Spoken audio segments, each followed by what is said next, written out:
Personnes qui étaient sur une base allée de 1300 €, qu'ils arrivaient avec les majorations à faire 2000 € par mois.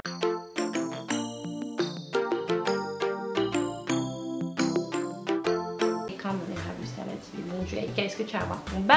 Qu'est-ce qui s'est passé? Et puis en même temps elle était inquiète parce qu'elle savait que j'avais un petit copain et qu'elle n'était pas du tout d'accord. Maman, c'est les études d'abord, et je comprends tout à fait maintenant avec le recul, mais je me disais bon, c'est gérable.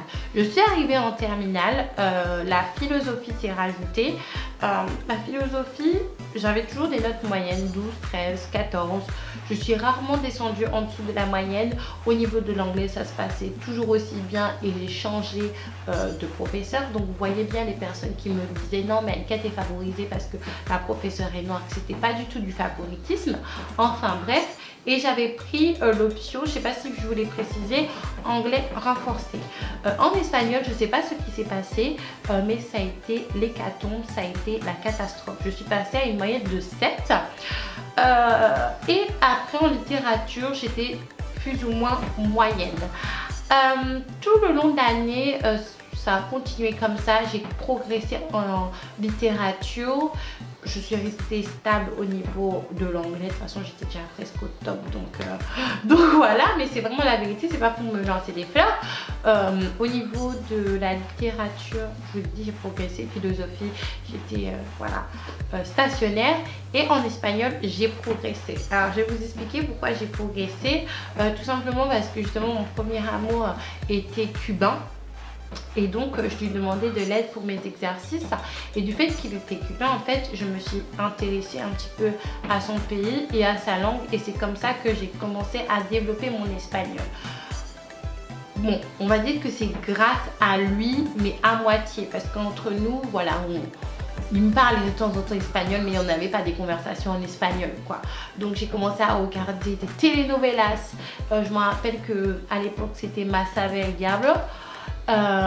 C'était vraiment cool, et j'ai commencé à regarder ça en sous-titré. Et après, non, je pense que j'ai regardé directement sans sous-titrage parce que ça n'existait pas les sous-titrages, et j'ai vraiment progressé en espagnol. Je suis passée d'une moyenne de 7 à 14.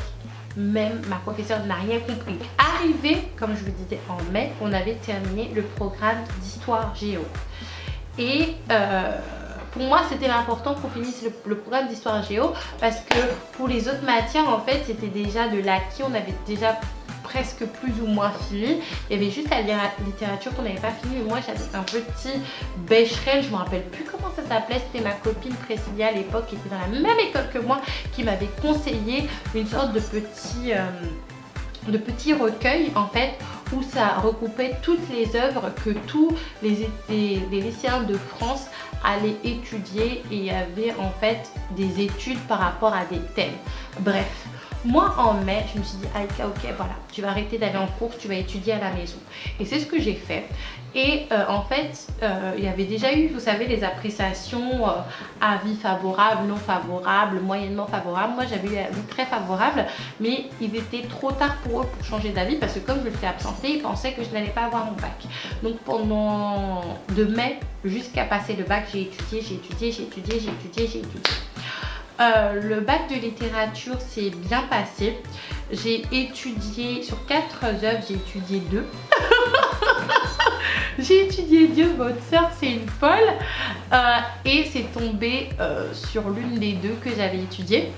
Pour le bac d'histoire géo, sur 36 chapitres, j'en ai étudié 2. Et l'un des 2 est tombé. Je me rappelle que quand j'ai tourné la feuille et que j'ai vu que c'était le chapitre que j'avais étudié par cœur, je me suis dit bon Dieu, merci Seigneur. Et je me rappelle que j'étais rentrée en transe, j'écrivais de peur d'oublier. Donc voilà. En littérature j'avais beaucoup étudié, mais je m'étais énormément aidée du Becherel que j'avais eu en fait, et j'ai fait que apprendre le Becherel. Et en philosophie, philosophie c'est assez aléatoire. Espagnol ça allait, anglais ça allait, et à l'oral également ça allait. Alors il faut savoir que comme vous le savez, j'ai eu mon bac, j'ai eu une bonne note en littérature, j'ai eu une bonne note partout en fait, et c'est la philosophie qui m'a plombée. J'ai eu un 7 et j'ai loupé la mention à cause de ça. Je me rappelle que la veille de comment ça s'appelle, d'avoir les résultats du bac. En plus mon papy était là, donc mon papy maternel était là, donc c'était vraiment le feu. On était super stressés, on n'a même pas trouvé mon nom sur internet, donc on s'est dit que peut-être que je n'ai pas eu mon bac. Et quand j'ai vu mon nom sur la liste, en fait, j'étais tellement fière parce que tous mes professeurs me décourageaient, me disaient que je n'avais pas à avoir mon bac, je ne sais pas pourquoi alors que j'avais des bonnes notes. Tous mes camarades me disaient que je n'avais pas à avoir mon bac parce que j'étais partie plus tôt, mais j'ai eu mon bac. Il faut savoir que entre temps, vous savez, il y avait le truc APB que je déteste d'ailleurs, m'avait affecté à Bretigny-sur-Orge pour faire un DUT GEA. Alors je vous explique pourquoi je passe d'une filière plus littéraire et générale à une filière un petit peu plus professionnelle, parce que moi en fait à la base je ne voulais pas faire de longues études, je voulais faire des études courtes pour travailler par la suite. Arrivé en DUT GEA, en fait j'ai pris une grosse claque.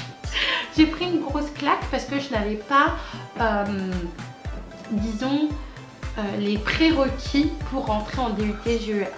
Moi, vous savez, les maths, par exemple, je me suis arrêtée au pourcentage.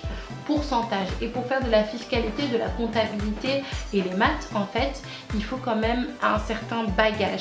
Donc, c'était vraiment très difficile pour moi. En plus, j'étais pas chez moi, j'étais chez ma tante, etc. Et c'est vrai que ma tante m'a bien accueillie et tout, mais on aime être chez soi bien pour pouvoir étudier dans des conditions optimales. Et c'est vrai que ça a été très difficile, même si le premier semestre, j'ai eu une bonne moyenne. Quand j'ai vu que ça serait très compliqué pour moi, je me suis dit, bon Eka, tu vas retourner d'où tu viens et tu vas aller faire une LLCE anglais-espagnol, une bi-licence. Et là, je suis partie à la Cato de Paris.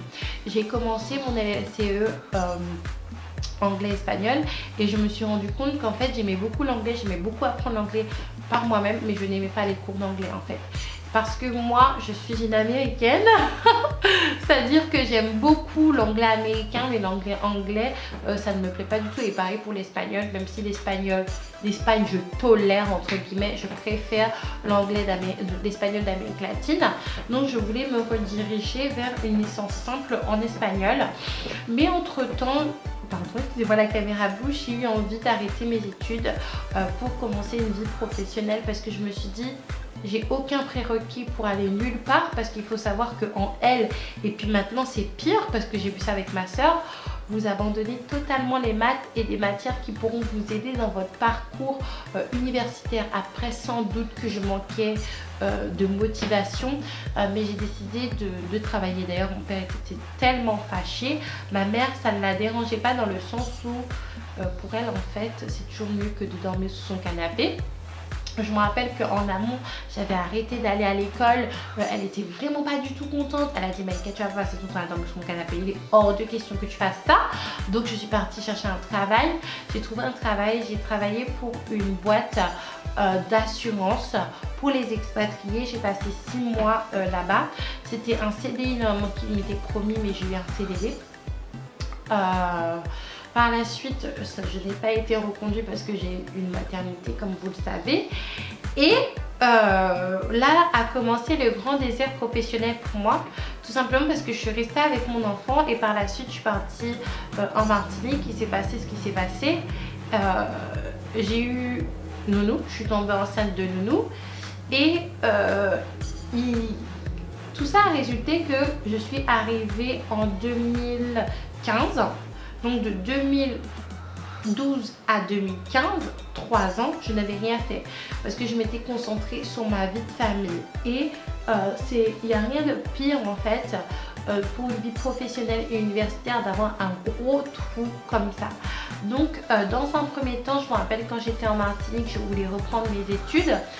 J'avais fait le dossier, etc., mais financièrement je ne pouvais pas parce qu'il fallait que je paye ma sécu étudiante et dès que vous sortez du système étudiant c'est super difficile. Il fallait que je paye 3 000 € et je les avais pas et je ne pouvais pas me permettre de demander à maman de m'aider et mon père, je n'étais plus du tout en contact avec lui.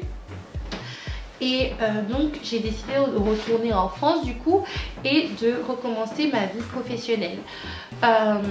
C'était très compliqué parce que quand les gens ils vous voient arriver et vous avez un trou, ils vous disent vous avez fait quoi, vous avez fait des enfants et puis ils vous regardent votre âge, il se dit bon, cette fille elle est un petit peu perdue. Et d'ailleurs quand j'étais enceinte de nous, quand on regardait mon historique, on me faisait comprendre que j'étais une fille qui était totalement perdue.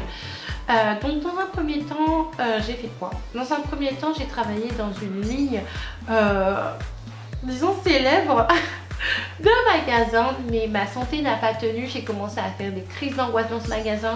C'est un magasin qui est très célèbre où il ne permet pas de commander en ligne.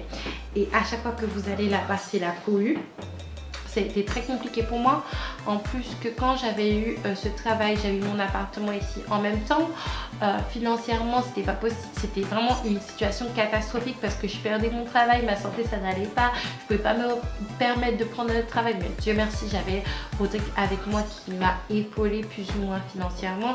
Et j'avais fait l'acquisition de mon Mac en plus à cette époque-là. Par la suite, j'ai commencé à travailler dans des call centers. Il y a un call center où ça s'est très mal passé parce que c'était un call center où on devait pendant toute la journée répéter un texte et ça pour moi c'est absolument pas possible. Si vous entendez du bruit, c'est Lulu qui est en train de se réveiller de sa petite sieste. Par la suite, en janvier, en janvier 2016, j'ai commencé à travailler dans l'assistance médicale. C'est vraiment un domaine qui m'a vraiment plu parce que moi le médical m'a toujours attirée depuis que j'étais très petite parce qu'à la base je voulais être médecin puis infirmière et puis après quand j'ai vu le niveau qu'il fallait avoir, je me suis dit non, Aïka laisse tomber. Donc être chargée d'assistance en fait dans le médical, c'est par exemple quand vous êtes en voyage, que ce soit à l'étranger ou dans la France à plus de 50 km de chez vous, c'est mettre en place des prestations d'assistance pour vous rapatrier à votre domicile ou pour vous rapatrier à l'hôpital le plus proche de votre domicile. Et dans un premier temps, j'ai fait un petit contrat dans une boîte d'assistance où je m'occupais que des dossiers en France. Et après, j'ai fait un autre contrat où je m'occupais des dossiers à l'international avec des civières, avec des avions. Non, j'ai pas fait d'avions sanitaires, mais des civières j'en ai fait, ou des rapatriements de personnes qui étaient vraiment dans un état grave. C'était très anxiogène pour moi, mais c'était vraiment super cool. Et j'ai travaillé dans cette entreprise de janvier 2016 à décembre 2016. Comme c'était un CDD et qu'il n'embauchait pas de CDI, après j'ai été au chômage pendant une semaine et j'ai travaillé dans une autre compagnie d'assistance. Mais cette fois-ci dans l'automobile. Franchement, ça a été... Et là, je viens de finir mon contrat. Du coup, de janvier 2017 à septembre 2017 en fait, et c'était très difficile pour moi parce que j'avais l'impression de travailler dans une manufacture, de faire toujours la même chose et de ne pas apprendre de connaissances. Et pour moi ça c'est pas possible parce que quand j'étais au service médical, j'apprenais des choses tous les jours médicalement parlant et on travaillait avec des médecins, alors que dans le service automobile on travaillait pas avec des mécanos et pour moi c'était vraiment pas intéressant. Donc ça a été vraiment très difficile pour moi de terminer ce contrat. Et voilà, s'arrête l'histoire professionnelle d'Aïka. Et c'est vraiment la vérité. Maintenant, pour faire un petit peu le topo par rapport à cette histoire de chargée d'assistance, je ne peux plus être chargée d'assistance parce que mon petit garçon nous est entré à l'école. Et quand vous êtes chargée d'assistance, en fait, vous avez des plages horaires extensibles de 7 h du matin. Des fois dans certaines boîtes, dans la première boîte que je travaillais, des fois je faisais des nuits. Alors c'est vrai que c'était quand même bien payé. Moi personnellement je ne m'arrangeais pas pour être bien payée parce que j'avais mon fils et que je voulais passer le temps avec lui même s'il n'allait pas à l'école. Mais il y a des personnes qui étaient sur une base allez 2300 €, qui arrivaient avec les majorations à faire 2000 € par mois. Donc c'est super cool et c'est une super planque pour les étudiants ou pour les personnes qui se cherchent. Mais c'est tellement un métier facile d'accès où il peut avoir une rémunération qui est assez intéressante qu'après vous rentrez dans un cercle vicieux et vous restez là en fait. Et beaucoup de personnes c'est ça qui sont passées pour eux. Actuellement, professionnellement parlant, écoutez, j'ai fini mon contrat hier et je ne sais pas. Toute cette histoire de YouTube et le fait de travailler depuis que je suis retournée en Martinique m'a fait me rendre compte que je n'ai pas envie d'être salariée toute ma vie. J'ai envie d'avoir mon propre business et j'ai vraiment envie de travailler pour moi. Pour le moment, j'attends, je me laisse le temps de savoir ce que je veux faire, dans quel domaine et éventuellement me former. Mais je veux vraiment travailler pour moi les doudous et ça c'est grâce à vous que je l'ai réalisé, grâce à YouTube, parce que j'aime vraiment travailler pour moi, par moi, quand je veux, où je veux, travailler dans l'avion, travailler chez moi, travailler chez maman, travailler partout. C'est vraiment quelque chose qui m'excite énormément. Mais pour l'instant, professionnellement, je sais que je veux me lancer dans quelque chose. J'ai des projets, mais c'est pas du tout défini. Et avant de vous les présenter, j'ai vraiment envie que ça soit concret et j'ai vraiment envie que ça soit établi. Bien sûr, je vais continuer à être salariée un petit peu à temps partiel pour continuer mes droits à la sécu parce que je peux pas du tout me permettre parce que j'ai un enfant. Mais mon projet professionnel, c'est vraiment d'être auto-entrepreneur et si Dieu le veut, d'augmenter mes revenus et d'avoir une entreprise. Et de toute manière, moi je viens d'une famille qui a eu des entreprises. Mon papa était chef d'entreprise, ma maman aussi. Et mes oncles de côté de mon papa, ils sont tous entrepreneurs, qu'ils ont réussi avec plus ou moins de succès ou aspirants entrepreneurs. Excusez-moi, je regarde une qui se réveille. Donc j'ai ça dans le sang et je sais ce que ça implique. J'espère que cette vidéo vous aura plu et vous aura permis d'en apprendre plus sur moi, même si vous me connaissez déjà beaucoup, étant donné que je m'exprime beaucoup sur Snapchat. D'ailleurs, n'hésitez pas à me suivre sur Snapchat. Cette vidéo va être assez longue, donc je vais la couper là. Et en plus, j'ai plus de batterie, donc je vous fais un gros bisou les doudous. Plein de pouces en l'air et des cœurs rouge, jaune, vert. N'oubliez pas de vous abonner et à la prochaine.